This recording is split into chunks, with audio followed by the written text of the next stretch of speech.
नमस्कार. आपल्याला माहिती आहे की दरवर्षी केंद्र सरकारतर्फे स्वच्छ महानगरपालिकाविषयी एक सर्वेक्षण केलं जातं आणि दरवर्षी इंदोर शहराला याचे प्रथम पारितोषिक मिळतं. मला प्रश्न पडतो की कल्याणला का नाही मिळत हे बक्षीस? कल्याण कुठे कमी पडतो?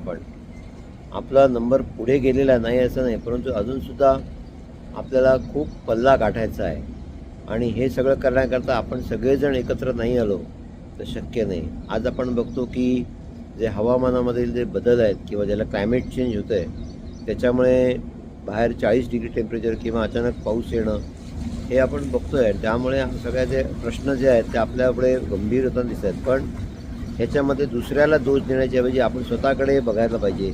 आपण स्वतः कुठे कमी होते आपण त्या दृष्टीने प्रयत्न केले पाहिजे. नाहीतर हे हा असा प्रश्न मोठा होत जाईल आणि आपण त्यामध्ये गुरफटून आपण सगळ्या स्वतःचा नाश करून घेऊ.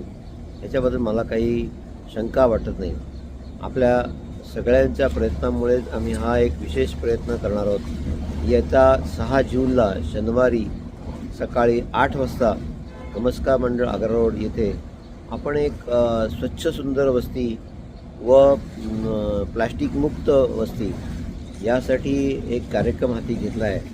त्यातली कल्पना अशी आहे की सर्व संस्थांनी सर्व लोकांनी सहभागी होऊन आपापली जबाबदारी पार पाडली तर आपण किमान एक वस्ती चांगली करू शकतो. एक वस्ती चांगली केली तर आपण एक शहर चांगलं करू शकतो आणि एक शहर चांगलं केलं तर आपण देशालासुद्धा स्वच्छ करू शकतो. त्यामुळे आपण असा प्रयत्न करणार आहोत की त्या दिवशी कल्याणातील ज्या प्रमुख संस्था आहेत या भागातील त्याच्यामध्ये आपल्या इथे लयभारी हास्य क्लब म्हणून यांचं खूप मोठ्या प्रमाणावर हास्य क्लब चालला. त्याच्यामध्ये 50-60 लोक येतात ते आहेत. त्याच्यानंतर इथे आपल्या इथेच प्रहार पोलीस अकॅडमी म्हणून आहे. ते जवळजवळ 40-50 तरुणांना पोलीस प्रशिक्षण सकाळी रोज देत असतात अशी ही संस्था आहे. त्याच्यानंतर उज्ज्वला मंडळ याच्यामध्ये महिलांचा खूप मोठा सहभाग असतो. त्याच्यानंतर बालकपंथी संस्था आहे जे शाळेमध्ये आपण ऑलरेडी प्लॅस्टिक मुक्त करण्यासाठी दर महिने 3ऱ्या रविवारी प्लॅस्टिक कलेक्शन करतो आणि ते रिसायकलिंगला देतो. त्याच्यानंतर छत्रपती शिक्षण संस्था आहे. त्याच्यामध्ये डॉक्टर रेवगडेंसारखे जे स्वतः एन्व्हायरमेंटमध्ये पर्यावरणामध्ये काम करत आहेत त्यांची शाळाही त्या ठिकाणी पुढे आहे. त्याच्याशिवाय आपल्या ज्या बाकी संस्था आहेत ज्याच्यामध्ये कल्याण प्रतिष्ठान, कल्याण विकास प्रतिष्ठान याचे नरेंद्र पवार जे माजी आमदार आहेत आणि आपल्या सगळ्या याच्यामध्ये पुढे असतात. नगरसेविका हेमाताई पवार, नगरसेवक श्री अमित धाकरस, याच्याशिवाय आपल्या बाकीच्या संस्था आहेत ज्याच्यामध्ये गायन समाज आहे, आदर्श सहकारी भांडार आहे.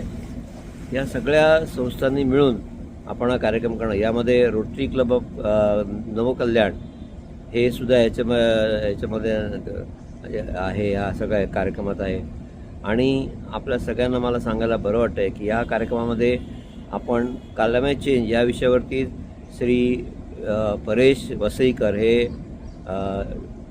आपल्या शिवशक्ती इंडस्ट्रीजचे मालक आहेत आणि ते या विषयावर काम करत आहेत. तर ते स्वतः या क्लायमेट चेंजचा विषय आपल्यापुढे मांडून हा विषय किती गंभीर आहे आणि आपल्या सगळ्यांनी किती लक्ष द्यायला पाहिजे हे सांगणार आहेत. त्यामुळे या दिवशी आपण एक शपथही घेणार आहोत. आपली सगळ्यांची कमिटमेंट, आपली सगळ्यांची आपण जो प्रयत्न करतो या सगळ्यांना एक आपण शपथ घेणे गरजेची आहे.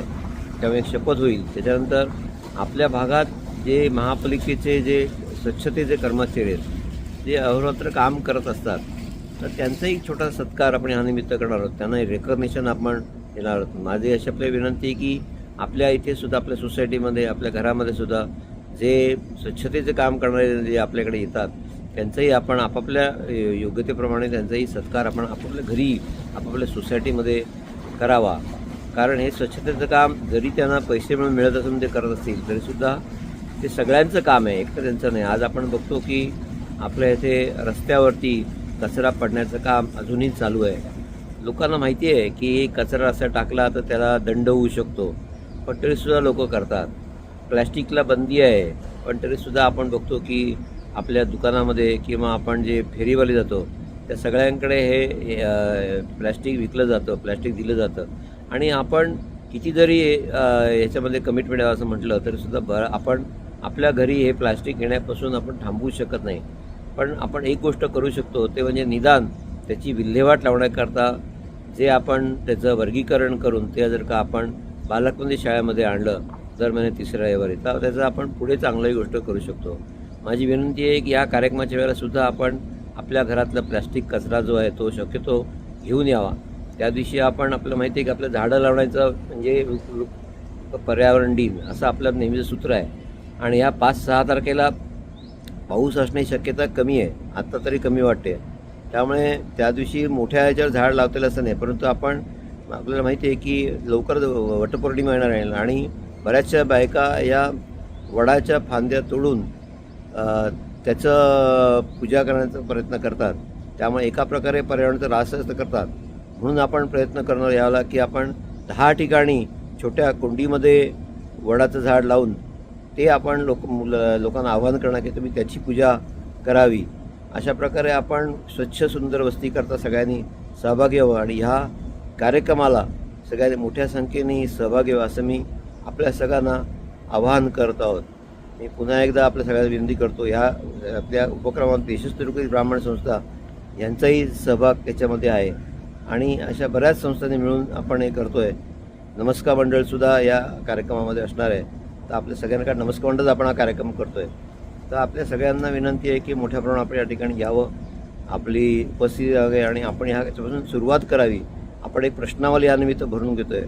त्या प्रश्नावलीमध्ये आपण सगळ्यांनी लोकांपर्यंत पाठवून ती ऑनलाईन प्रश्नावली भरून द्यावी, याच्याकरता मी आपल्याला खास विनंती करतो आहे. जय हिंद, जय महाराष्ट्र. अरे हो, हे मला सांगायचं राहिलंच की BSI नावाची एक मोठी ISO सर्टिफिकेशन करणारी कंपनी जी पर्यावरणमध्ये सुद्धा ऑडिट करते आणि कारखान्यामध्ये जाऊन त्यांना पर्यावरणविषयक त्यांचे बांधिलकी काय आपण बघत असतो, चेक करत असतो.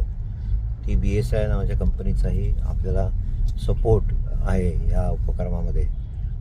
त्यांचेही आपण धन्यवाद मानूया.